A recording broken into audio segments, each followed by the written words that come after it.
Olá pessoal, graça e paz. Meu nome é Pastor Francisco Mesquita.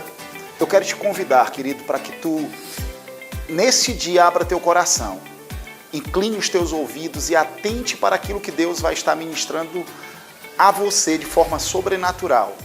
Hoje nós vamos estar falando um pouco a respeito do descanso de Deus. Você vai entender que o descanso é algo que é proporcionado para mim e para você pela presença de Deus. Então, inclina os teus ouvidos, abre o teu coração e atenta para essa palavra que ela vai mudar a tua vida.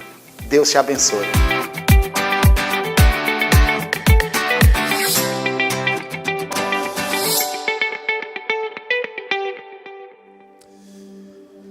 Aleluia. Pai amado, não queremos vir aqui, Senhor, no domingo à noite, nesse lugar, simplesmente para marcar a nossa presença, simplesmente, Senhor, para cumprir a nossa obrigação religiosa da semana.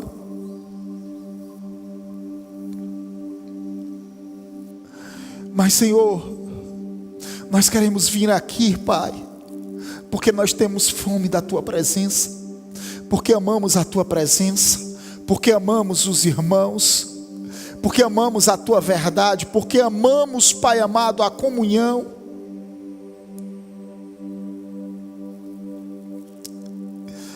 Aleluia, aleluia. Não queremos ser pessoas legalistas,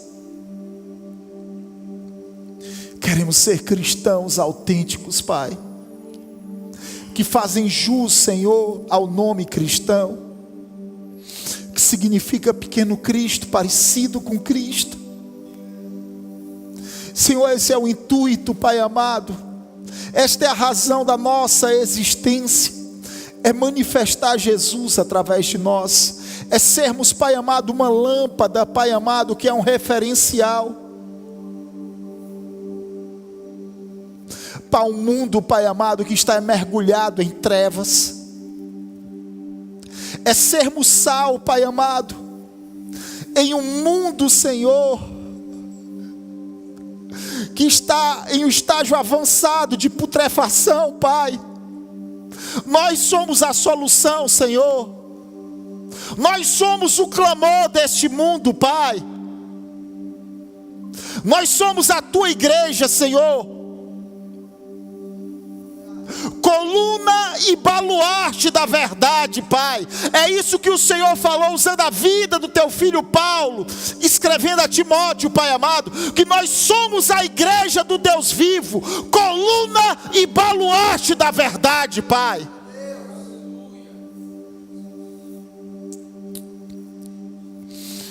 Nós servimos a um Deus vivo e queremos manifestar a Tua vida através de nós, Pai.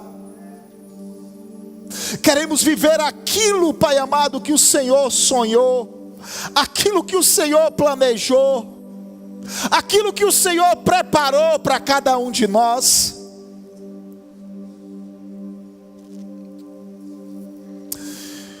Oh, aleluia! Oh, aleluia! Nós te amamos, nós te amamos. Nós te amamos, nós te amamos, Pai. Aleluia, glória a Deus, glória a Deus. Oh, aleluia, oh, aleluia. Deus é bom demais, irmãos. O Senhor, Ele é bom. Aleluia. O Senhor, Ele é maravilhoso. Grandes coisas o Senhor Ele tem reservado para a minha vida e para a tua vida. Amém? Aleluia. Você está com uma grande expectativa no teu coração esta noite para aquilo que Deus tem reservado para você? Aleluia. Irmãos, nós temos que viver a realidade que Deus Ele preparou para cada um de nós. Amém? E o Senhor Ele tem nos chamado para viver na sua presença. Esse é o intuito da minha existência e da tua existência. A sua presença. Amém? Nós temos que perseguir a presença de Deus. Nós temos que ser caçadores de Deus. Deus Ele nos criou com o intuito único de buscarmos. E nesta busca nós progrediríamos, nós avançaríamos naquilo que Ele tem preparado para cada um de nós. Nós não podemos nos reunir com o intuito, em um domingo à noite, com o intuito de simplesmente cumprir a nossa obrigação religiosa da semana. Na verdade, amados, nós temos que chegar aqui com o coração ardendo. Nós temos que chegar aqui com o coração em chamas pelo Senhor. Nós temos que chegar aqui desejando de forma intensa a sua presença. Davi, ele estava sendo usado por Deus no momento em que ele estava ministrando aqui. E era o próprio Deus ministrando a minha vida e a tua vida através da vida desse homem de Deus. Amém? E ele falava exatamente isso. Nós não temos que vir para cá com o intuito simplesmente de cumprirmos a nossa obrigação religiosa da semana. Nós temos que vir para cá com o intuito de buscar a sua face, buscar a sua presença. Mergulharmos de forma mais intensa naquilo que Ele tem preparado para cada um de nós. E nós temos que entender que quanto mais nós o conhecemos, quanto mais Deus Ele se revela para mim e para você, mais nós nos conhecemos também. Amém? Eu costumo dizer, queridos, que um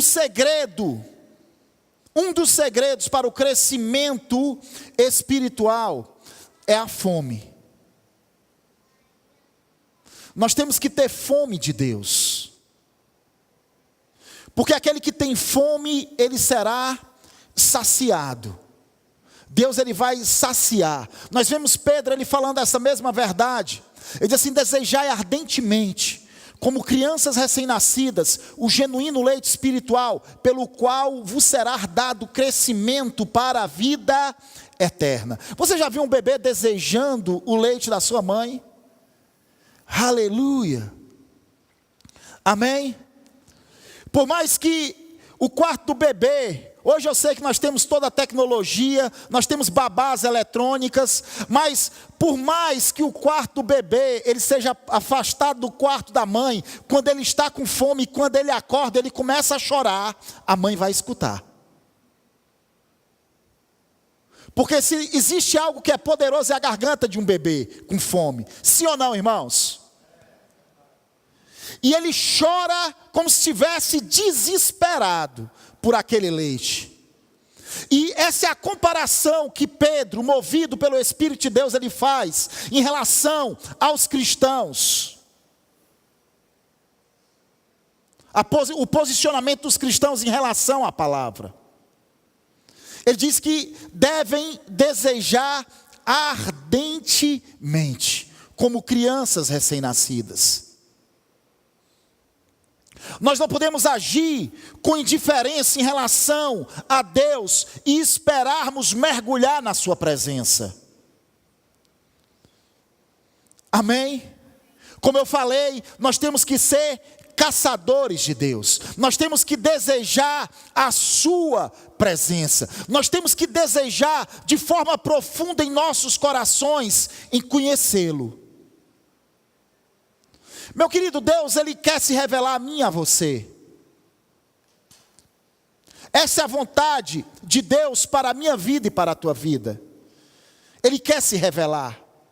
Mas Ele espera que eu e você venha buscar a sua presença. Deus, Ele cumpriu a parte dele, enviando o seu Filho para morrer pelos meus pecados e pelos teus pecados. De forma graciosa. Amém? Ele nos amou ao ponto de enviar aquilo que Ele tinha de mais precioso no céu, para morrer por cada um de nós, para nos colocar novamente em uma posição que nós havíamos perdido por consequência da rebelião, por consequência da desobediência. Eu e você, nós fomos colocados nesta posição. Que posição? A posição de filhos, a posição de justos, a posição daqueles que já foram lavados, limpos, purificados, que já foram gerados novamente no Espírito. Como Paulo diz, que se nós somos uma nova criatura, as coisas antigas já passaram, eis que tudo se fez novo. Mas, querido, não basta somente ser gerado no Espírito. Nós temos que avançar. Como eu falei no culto passado, o novo nascimento é simplesmente o passo inicial na caminhada cristã. É o passo inicial que o homem dá na presença de Deus. Amém? Mas depois de nascermos de novo, nós temos que desenvolver espiritualmente. Eu estava falando agora há pouco com o Cláudio ali fora, e eu estava falando que a Bíblia, ela nos mostra que existe um paralelo entre o crescimento espiritual e o crescimento humano natural. Na verdade, nós vemos Pedro, Paulo, João, ele usando exemplos de crescimento humano natural para trazer verdades espirituais, comparando com o crescimento espiritual, para a minha vida e para a tua vida. Nós podemos localizar nas Escrituras todas as fases de crescimento. Nós vemos a Bíblia falar de bebês espirituais, nós vemos a Bíblia falar de meninos, nós vemos a Bíblia falar de jovens, nós vemos a Bíblia falar de pais, de mestres. Então são fases no nosso crescimento espiritual, que são comparadas com fases humanas, naturais. E, queridos, achar que nascer de novo é tudo, é como você pegar uma criança que acabou de nascer e colocar em uma calçada e dizer: se vira. Sim ou não? Aleluia. Porque o crescimento espiritual, ele depende da minha busca e da tua busca. Nós temos que nos alimentar, nós temos que buscar a face daquele que tem algo glorioso e sobrenatural para a minha vida e para a tua vida. Tem que partir de mim o desejo de crescer. Tem que partir de você o desejo de avançar em Deus. E buscá-lo através da sua palavra. Nós temos, queridos, que nos nutrir da palavra. Nós temos que nos encher da palavra de Deus. Isso vai produzir crescimento na minha vida e na tua vida. Nós temos que decidir em nossos corações sermos praticantes desta verdade. Eu quero te dizer, meu querido, que quase sempre eu e você não vamos ter o desejo de orar, de buscar a presença de Deus. Quase sempre eu e você, nós não vamos ter o desejo de ler a palavra, meditar na palavra. Quase sempre eu e você, nós não vamos ter o desejo de praticar estas verdades. Eu e você, em todo momento, em todo instante, nós vamos ser desafiados, na verdade, a não praticarmos a palavra. A não praticarmos a palavra.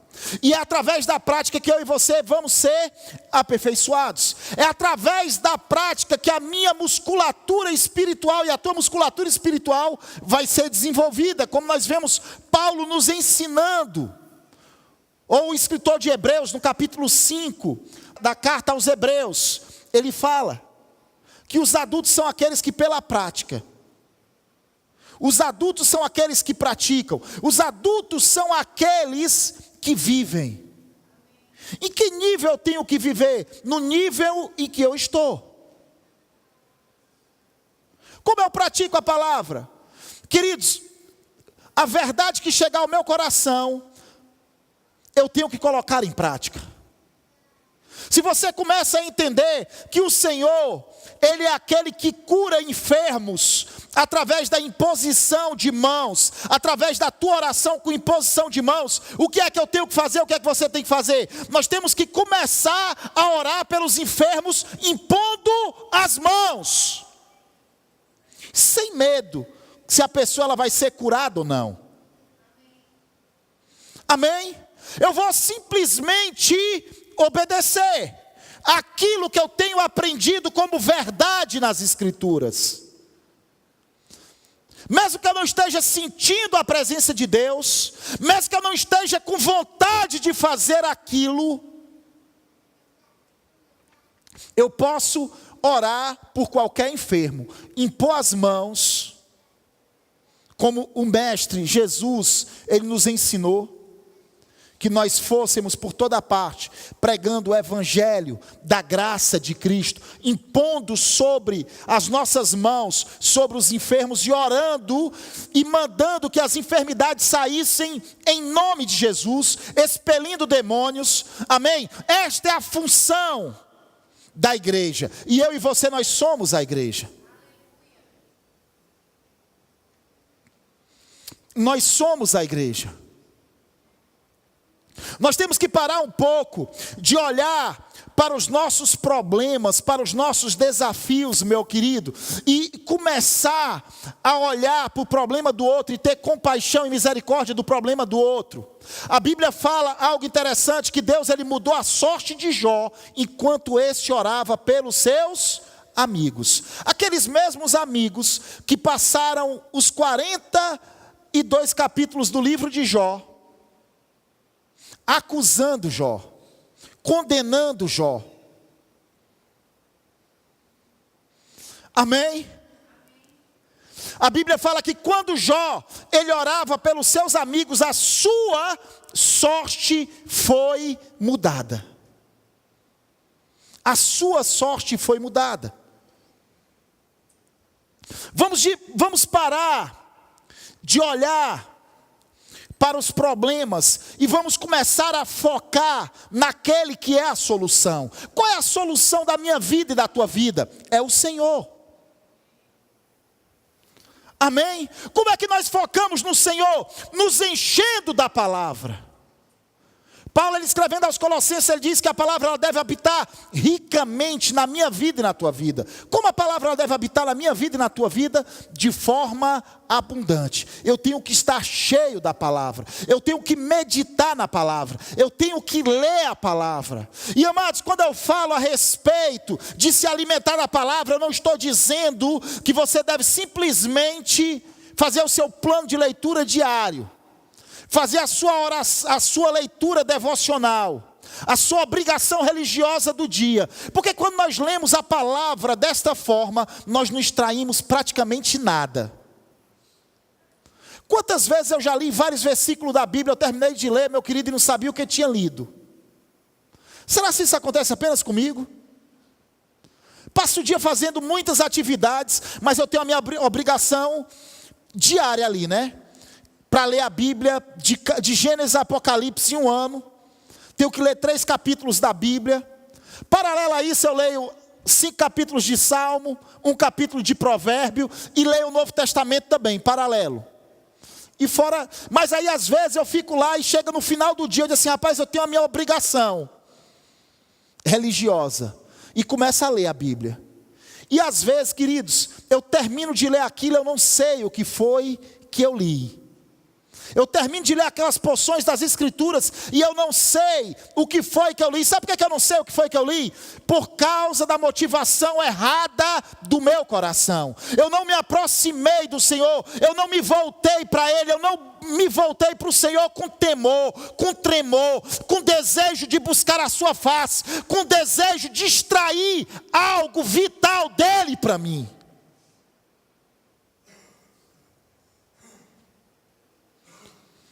Nós não podemos ler as Escrituras como nós lemos um livro comum.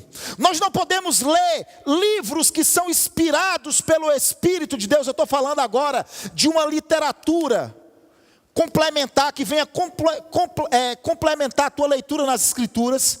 O que são livros inspirados? São livros que foram escritos por homens de Deus. Homens de Deus que você respeita, que você conhece a vida deles, que você sabe que são homens que vivem a palavra. Nós não podemos ler de qualquer forma.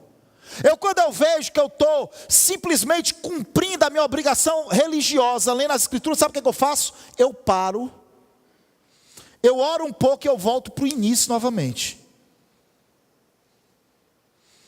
Eu volto para o início novamente.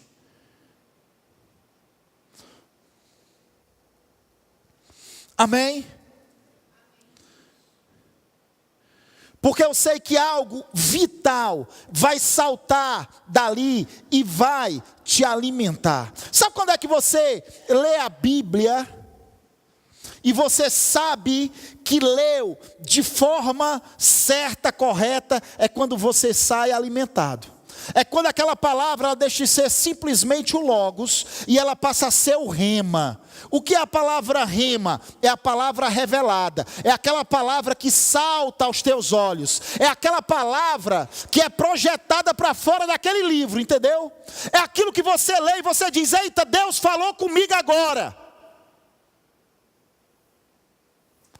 Deus, Ele falou comigo agora. Quando é que Deus, Ele quer falar comigo e com você? Diga sempre. Deus, Ele quer falar comigo e com você em todo o tempo, meu amado. Deus, Ele está se movendo. O problema é que a gente tem buscado a solução para os nossos problemas em outras fontes. Nós temos buscado a solução para os nossos problemas em uma fonte errada. E a solução para os nossos problemas está em Deus.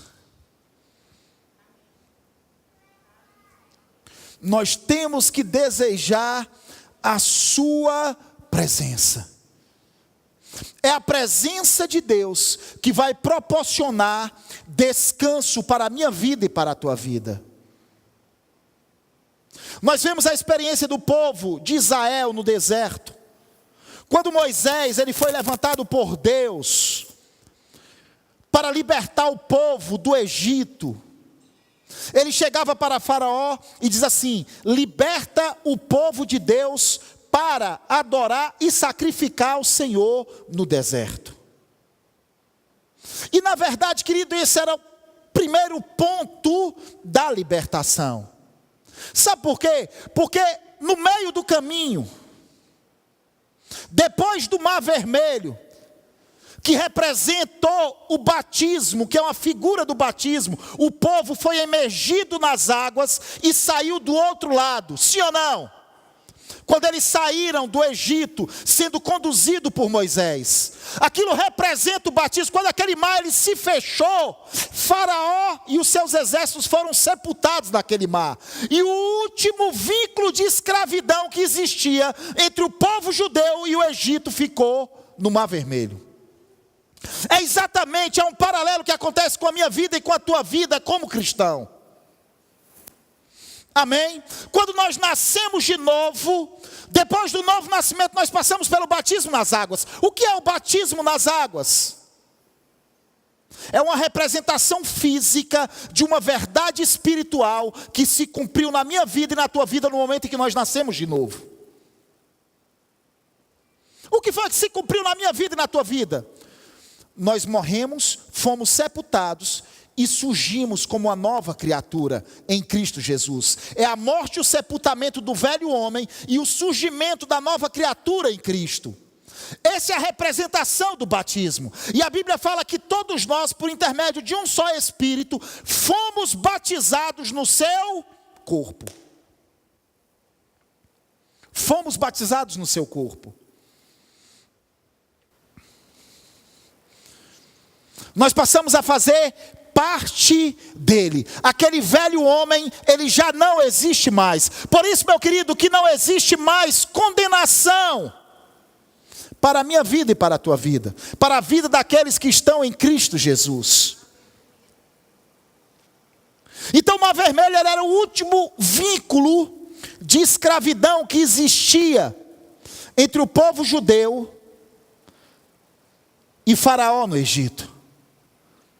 Mas depois do Mar Vermelho, antes da terra prometida, existia um monte, que Moisés chama o monte de Deus, que chama-se Monte Sinai. E naquele monte Deus queria se revelar ao povo. Deus, ele queria se apresentar ao povo. Sabe por quê? Porque aquele povo viveu, apesar de ser o povo da aliança abraâmica, os descendentes de Abraão, que Deus havia prometido a eles o descanso, a terra prometida, aquele povo havia passado 400 anos no Egito como escravos.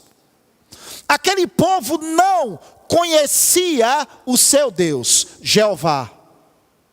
Eles não conheciam Deus. Então, Deus, ele disse o seguinte: olha, sai com o povo e eu vou me apresentar pessoalmente o povo no Monte Sinai. O povo precisa me conhecer. Mas a Bíblia fala que o povo, ele temeu. A Bíblia diz que quando chegou no terceiro dia que Deus havia marcado com o povo, que o povo viu os trovões, viu os relâmpagos, viu o terremoto, viu o vapor, o povo ficou desesperado. E o povo disse o seguinte: olha, não fale Deus conosco, Moisés, fale Deus com você. E você fala conosco. O povo não quis se aproximar de Deus. E nós sabemos que o povo não quis se aproximar de Deus porque as próprias iniquidades que existiam em seus corações os afastavam de Deus. E a Bíblia fala que Moisés, ele se achegou sozinho ao Senhor no Monte Sinai. E Deus dá uma série de instruções para Moisés ali. Deus dá a lei, dá as tábuas, que são os 10 mandamentos. Mas a Bíblia fala que nesse interim, naquele mesmo lugar, onde Deus havia marcado se encontrar com o povo e se revelar ao povo, com o intuito, porque o povo, queridos, eles haviam saído da escravidão, eles haviam saído do Egito, mas sabe o que é que acontece? A escravidão permanecia neles. Eles não haviam arrancado ainda a escravidão de dentro deles. E Deus queria se revelar ao povo. Deus queria se mostrar ao povo como Deus poderoso. Um Deus maravilhoso que cuida, que preserva. Mas a Bíblia fala que o povo teve medo. Moisés subiu. Moisés, ele conheceu esse Deus. Mas nesse momento o que é que acontece? O povo, aquele mesmo povo que não quis se aproximar de Deus, começa a se prostituir, adorando um bezerro de ouro. Amém? Adorando um bezerro de ouro.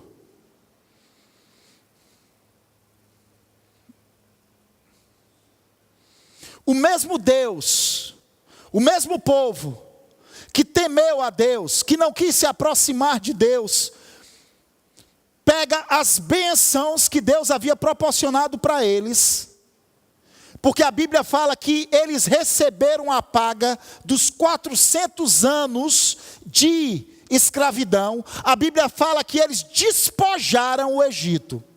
Eles saíram com ouro, prata, pedras preciosas, vestes, púrpura, todo tipo de tecido precioso. Eles saquearam o Egito. Deus pagou ao seu povo os 400 anos que eles trabalharam como escravos. Diga assim: Deus, ele é um bom pagador. Queridos, muitas vezes nós não entendemos esta verdade.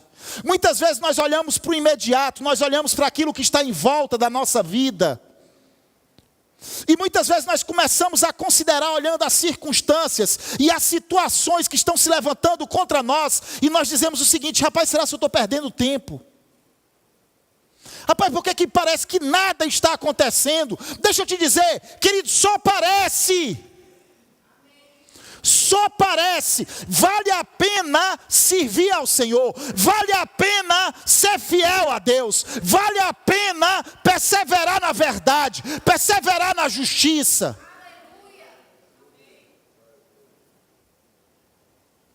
Porque o Senhor, Ele te dará a paga. Existia um tempo em que eu vivi um momento como esse. No início do meu casamento com a Camila, nós morávamos ali no Antônio Bezerra.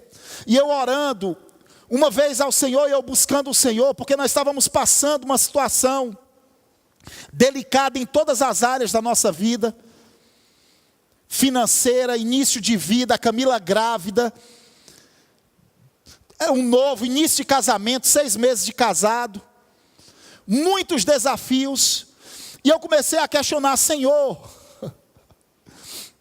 essa vida de chamada ministerial, será que é isso mesmo que o Senhor quer para mim? Pai, será que eu... E eu comecei a considerar algumas coisas e orando. E eu tive uma visão espiritual. Enquanto eu estava ajoelhado, no pé da minha cama, eu pude ver uma barragem. Eu vi uma barragem, e eu vi aquela barragem, ela tomando água, ela tomando água, ela tomando água. Porque eu tinha um senso que havia perdido tempo. Sabe aquela coisa que o diabo, ele tenta te entristecer? Você começa a se encontrar com os teus amigos, alguns amigos de infância, alguns amigos que estudaram contigo, e você vê aqueles teus amigos prosperando. Eles estão prosperando e você parece que a tua vida está amarrada, parece que não está acontecendo nada com você. E eu orava em relação a isso, e eu via essa barragem, ela tomando água, tomando água, tomando água, e eu via ela enchendo, enchendo, enchendo, enchendo. Daqui a pouco aquela barragem, ela começava a transbordar. A vazão, o sangradouro dela não era suficiente, ela começava a passar por cima da parede, e eu começava a ver fissuras na parede, rachaduras, e de repente aquela barragem, ela rompia, e saía, levando tudo, aquela tromba d'água, saía arrastando tudo. E o Senhor, eu tive aquela visão, a visão espiritual não é uma visão aberta, era o que eu via no meu coração, estava com o olho fechado, e eu via aquilo no meu coração. E o Senhor, Ele começava a ministrar a minha vida. Assim será na tua vida. O diabo, ele não será capaz de reter aquilo que eu tenho para você. Aquilo que eu tenho para você vai chegar nas tuas mãos se você perseverar em fidelidade. Se você perseverar sendo fiel a mim, aquilo que eu tenho planejado para você, aquilo que eu tenho reservado para você, vai alcançar a tua vida. Aleluia. O grande problema, queridos, é que muitas vezes nós não perseveramos. Nós vemos isso na vida dos israelitas ali no deserto. Nós vemos naquela geração apenas 2 homens, daquela geração inicial que saiu do Egito, apenas de 20 anos para cima, apenas 2 homens conseguiram entrar em Canaã, na terra prometida, depois de 40 anos, Josué e Calebe. E a Bíblia fala por que eles entraram, porque eles perseveraram em cumprir a minha vontade, em viver os meus estatutos. Eles perseveraram, eles foram fiéis até o final. A perseverança é a chave para o sucesso na vida cristã. Eu não tenho dúvida quanto a isso, nós podemos ver isso claramente em todos os textos das Escrituras, de Gênesis a Apocalipse, em muitas passagens nas Escrituras, que a perseverança é que vai nos levar a alcançar o alvo, a alcançarmos o estado desejado, aquilo que Deus, Ele tem como meta para a minha vida e para a tua vida. E amados, o grande ataque do diabo na minha vida e na tua vida é exatamente para que eu e você não venha a perseverar, não venha a permanecer firme até o final. Porque muitas vezes nossos olhos naturais vão ver coisas que vão tentar trazer desânimo para a minha vida. Mas as Escrituras, a palavra de Deus, diz que eu e você nós temos que olhar firmemente, lá em Hebreus, para o autor e consumador da nossa fé. Quem é Ele? Jesus Cristo. Nós temos que olhar firmemente para o autor e consumador da fé. Nós temos que estar com os nossos olhos fitos nas Escrituras. Nós temos que fazer da palavra o firme fundamento da minha vida e da tua vida. Nós vemos ali o povo de Israel, porque não quis se aproximar de Deus, não quis conhecer o Senhor, não perseverou em fazer o bem e cumprir os mandamentos e estatutos. Nós vemos uma geração inteira perdida no deserto.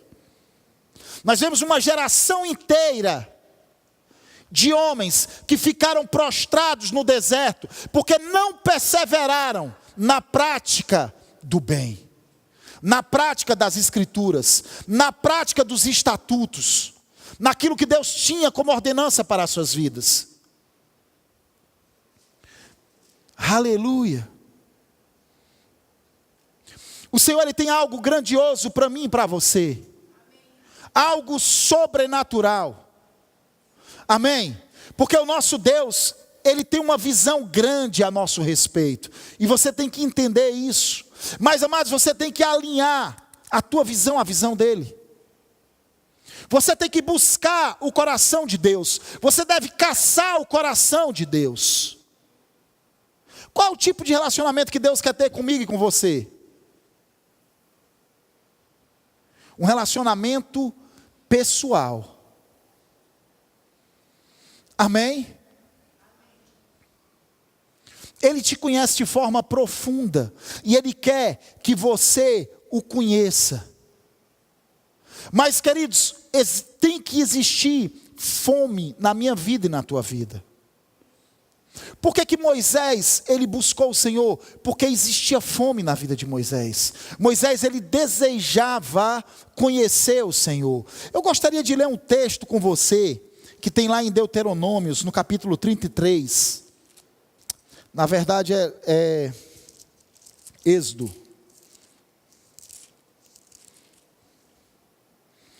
Capítulo 33 de Êxodo.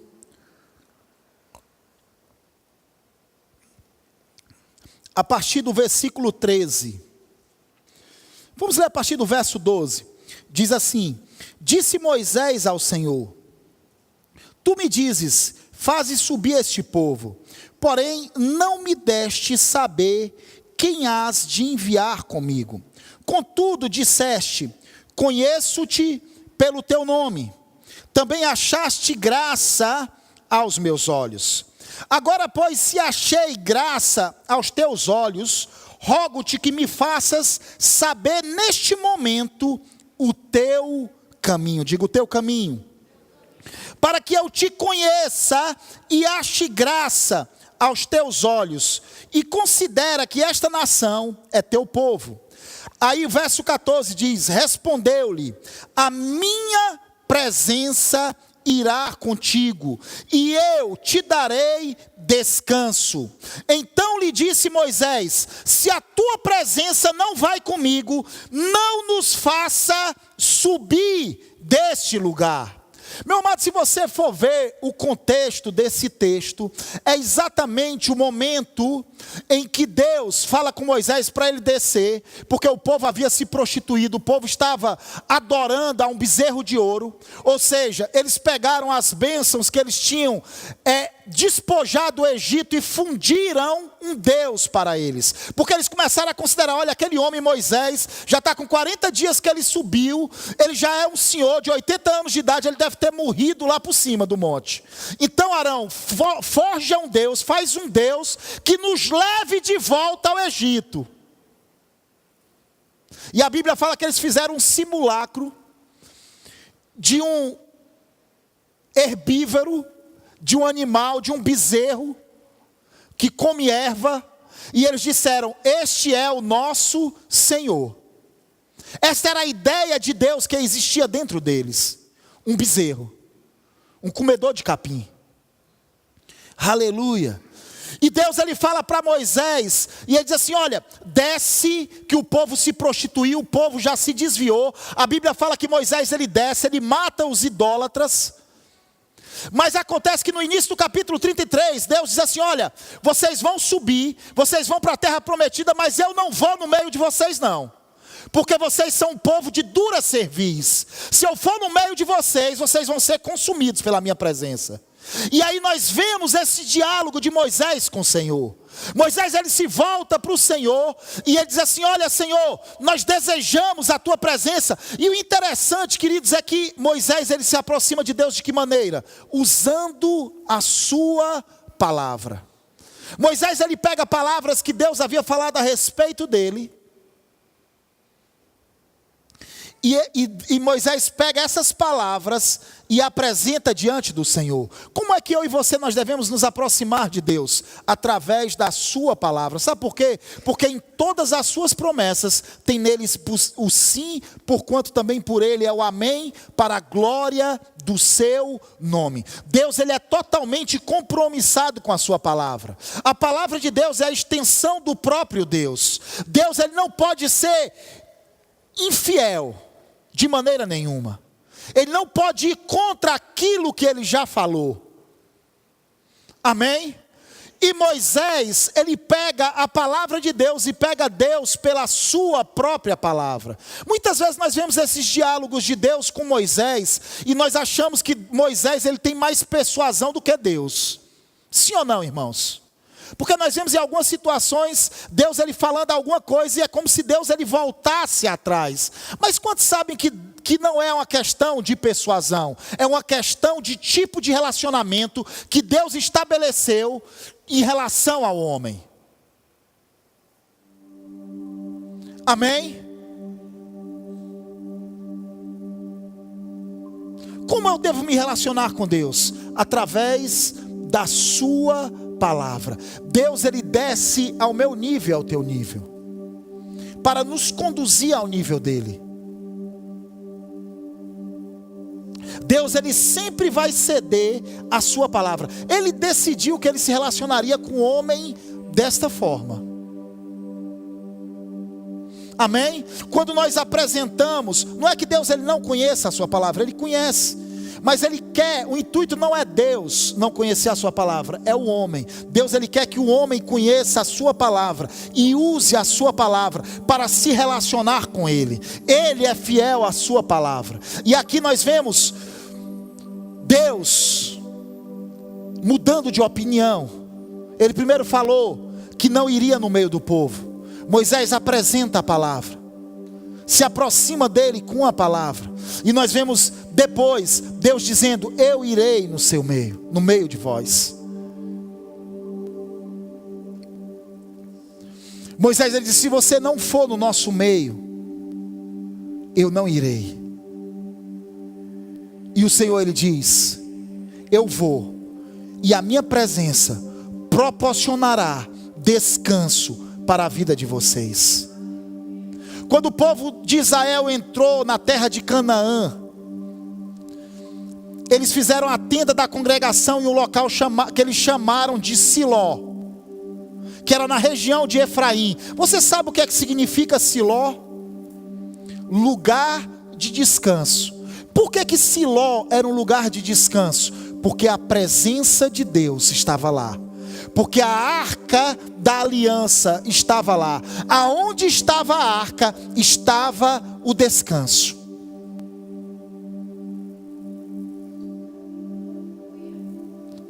Amém? Nós sabemos que a Bíblia ela fala de um descanso histórico. A Bíblia ela fala de um descanso histórico, que era a entrada do povo de Israel na terra prometida, que foi proporcionada por Josué. Mas depois nós vemos Paulo, eu creio que foi Paulo que escreveu o livro de Hebreus, no capítulo 4, falando que esse não era o descanso definitivo.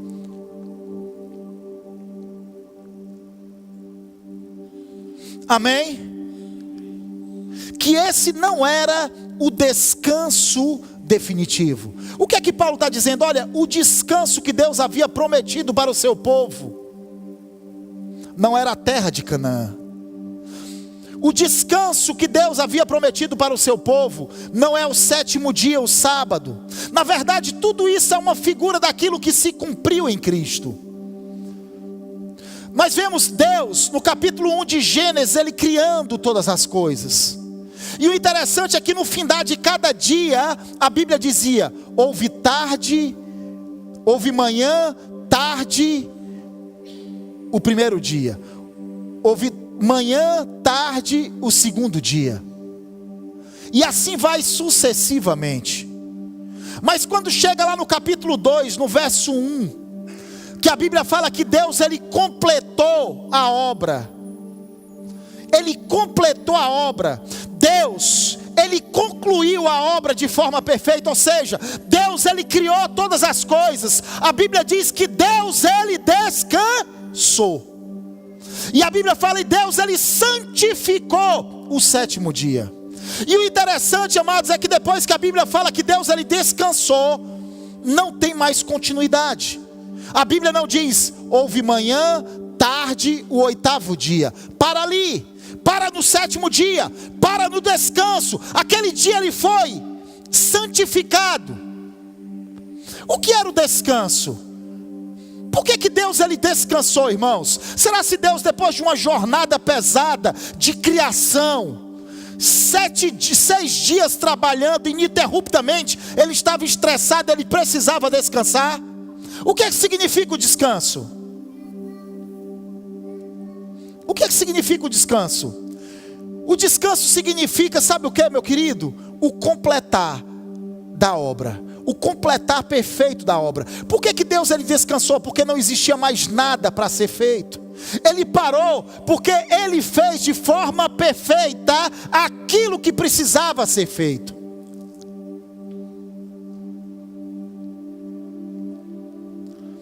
Lá em Hebreus, no capítulo 4, a partir do verso 1, o escritor de Hebreus diz assim: temamos, portanto, que sendo nos deixada a promessa de entrar no descanso de Deus, suceda parecer que alguns de vós tenha falhado.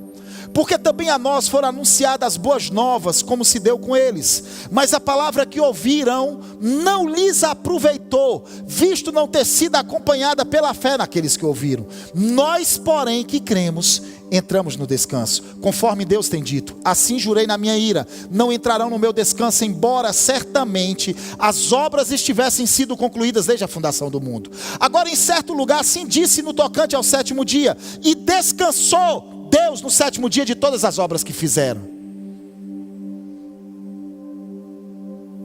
E descansou Deus no 7º dia a respeito de todas as obras que fizeram. Eu acho interessante que Paulo aqui, ele está fazendo um paralelo entre o descanso histórico que havia sido prometido ao povo de Israel, com um descanso sobrenatural que me é proporcionado pela fé. Ele diz: aquele que crê, ele entra no descanso. Qual é a condição para entrarmos no descanso? É crer, é ter fé, é acreditar. Ele diz: olha, esta é a razão que aquela geração se perdeu. Eles não entraram no descanso por causa de quê? Por causa da incredulidade. Na verdade, a incredulidade, ela é a mãe da desobediência e da rebelião. O povo desobedeceu a Deus. Por que o povo desobedeceu a Deus? Porque não estava crendo. O povo chegou a Cades Barneia, na entrada da terra prometida. E quando o povo passou a espiar a terra, que viu que a terra era uma terra que eles encontrariam resistência de gigantes, de nações poderosas, de cidades muradas, fortificadas. A Bíblia fala que o povo temeu, o povo ficou desesperado. Os espias, eles chegaram e eles trouxeram um relatório totalmente incrédulo. Eles disseram assim: olha, a terra é tudo aquilo que Deus havia dito, é uma terra que mana leite e mel, porém existem ali cidades poderosas, fortificadas. Existem também os descendentes dos gigantes que habitam nas montanhas. Olha, e eu mais me atrevo, eu digo o seguinte: nós aos nossos próprios olhos somos como gafanhotos diante deles, nós vamos ser esmagados. Imediatamente nós vemos os dois homens que entraram na promessa e herdaram a promessa, se levantando e dizendo: olha, vocês não entenderam que o favor de Deus não está mais sobre esse povo, o favor de Deus está sobre a nossa vida. Simplesmente tenhamos bom ânimo, simplesmente vamos obedecer a Deus, vamos entrar, porque o Senhor já os entregou em nossas mãos, nós vamos devorar eles como pães.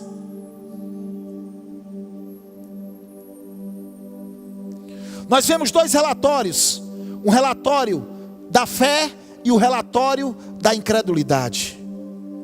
E cada um colheu segundo aquilo que estava crendo. Aqueles que creram que seriam devorados, foram devorados durante 40 anos no deserto, caíram mortos lá e não herdaram a promessa. Aqueles que creram, aqueles que acreditaram, eles entraram e eles tiveram aquilo que eles haviam crido. É isso que Paulo está dizendo, que a fé, ela vai nos colocar no lugar de descanso. O interessante é que a Bíblia fala que Deus descansou. Em uma certa feita, Jesus, ele estava passando, ele viu um homem enfermo, em um local em que um anjo ele sacudia as águas. No capítulo 5 do Evangelho de João, aquele homem por vários anos ele aguardava a cura, e Jesus, vendo que existia fé naquele homem, ele disse assim: olha, levanta e anda, toma o teu leito e vai. Aquele homem se levantou, foi curado, tomou o leito. Enquanto ele andava no seu leito, essa cura foi feita num dia de sábado.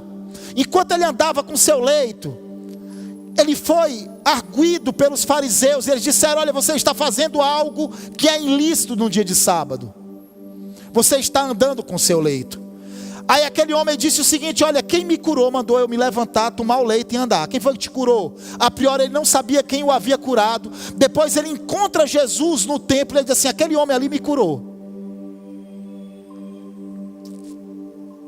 E os fariseus, eles vão para cima de Jesus e eles disseram assim: olha, tu não pode ser de Deus, porque tu cura pessoas no dia de sábado. Aí sabe o que foi a resposta de Jesus para eles? Ele disse o seguinte: o meu Pai trabalha até agora, eu também trabalho da mesma forma. Nós vemos no capítulo 2 de Gênesis que a Bíblia fala que Deus ele descansou. No capítulo 5 do Evangelho de João, nós vemos Jesus falando a respeito do Pai. Diz: olha, o Pai ele não está mais no descanso, ele está trabalhando.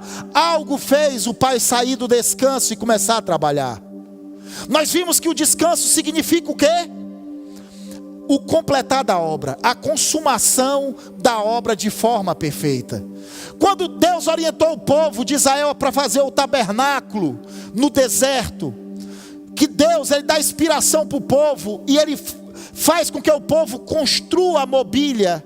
Existiam muitos tipos de mobília naquele tabernáculo, mas sabe o que é que não existia no tabernáculo? Cadeiras. Sabe por quê? Porque os sacerdotes no tabernáculo eles não descansavam. Por que eles não descansavam? Porque o povo, movido pelo senso de pecado que existia em sua vida, eles estavam constantemente oferecendo sacrifícios ali naquele tabernáculo. Sangue ele estava sendo derramado em todo instante ali no tabernáculo de Moisés. Os sacerdotes eles não podiam descansar, não tinha lugar para descanso ali no tabernáculo de Moisés. Mas acontece que a Bíblia fala que quando Jesus ele se oferece a Deus como sacrifício perfeito, a Bíblia diz que ele subiu e ele se assentou. Diga, ele se assentou. Diga, ele se assentou à direita de Deus Pai. O que é que aconteceu? Novamente ele entrou no descanso. Por que ele entrou no descanso? Porque a obra foi acabada, a obra foi completada de forma perfeita. Que obra, pastor? A obra da minha redenção e da tua redenção. O homem novamente está na posição original pela qual ele foi criado por Deus. Novamente o homem está nessa posição original. Jesus, ele, enquanto estava aqui no seu ministério terreno, ele disse: o Pai está trabalhando, porque o Pai está trabalhando, eu também trabalho. Mas quando ele se apresentou como sacrifício, a Bíblia fala que ele ressuscitou e ele se assentou, ele entrou no descanso. Aí a Bíblia fala lá em Hebreus, diz assim: visto portanto que resta entrarem alguns nele, e que por causa da desobediência não entraram aqueles aos quais anteriormente haviam anunciado as boas novas. De novo determina certo dia, hoje falando por Josué, ou hoje falando por Davi, muito tempo depois daquele que for escrito: hoje, se ouvirdes a sua voz, não endureçais o vosso coração. Ora, se Josué lhes houvesse dado descanso, não falaria a respeito de outro dia. Não falaria a respeito de outro dia. Resta, portanto, um repouso para o povo de Deus, porque aquele que entrou no descanso de Deus, ele mesmo descansa das suas obras, como Deus também das suas.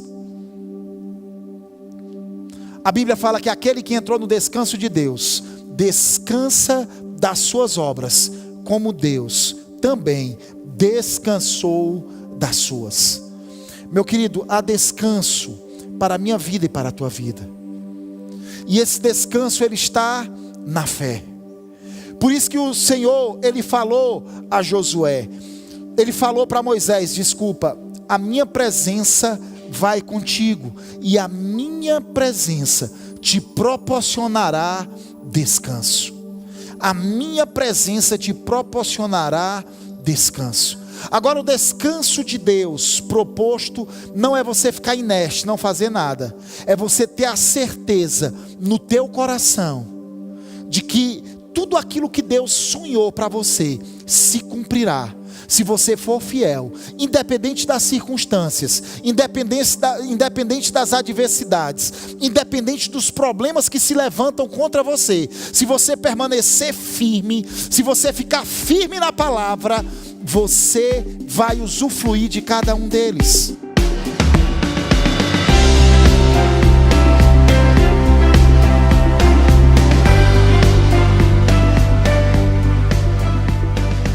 Glória a Deus. Querido, eu sei que você foi abençoado, porque a palavra, ela sempre prospera naquilo que ela é enviada. Eu sei que Deus, ele ministrou ao teu coração. E eu te convido para você fazer parte dessa família, vir aqui nos visitar. Todos os domingos nós nos reunimos aqui no Guararapes, amém? A partir das 18h30, e nas quartas-feiras nós nos reunimos com o intuito de orar a partir das 20 horas. Então, venha nos visitar. Você pode também estar nos acompanhando nas nossas mídias sociais, no YouTube, no Face, no Instagram. Então, nos acompanhe, faça a sua inscrição no nosso canal do YouTube e seja abençoado, porque essa ministração, depois você vai poder vê-la quantas vezes você quiser lá no nosso canal do YouTube. Deus te abençoe em nome de Jesus.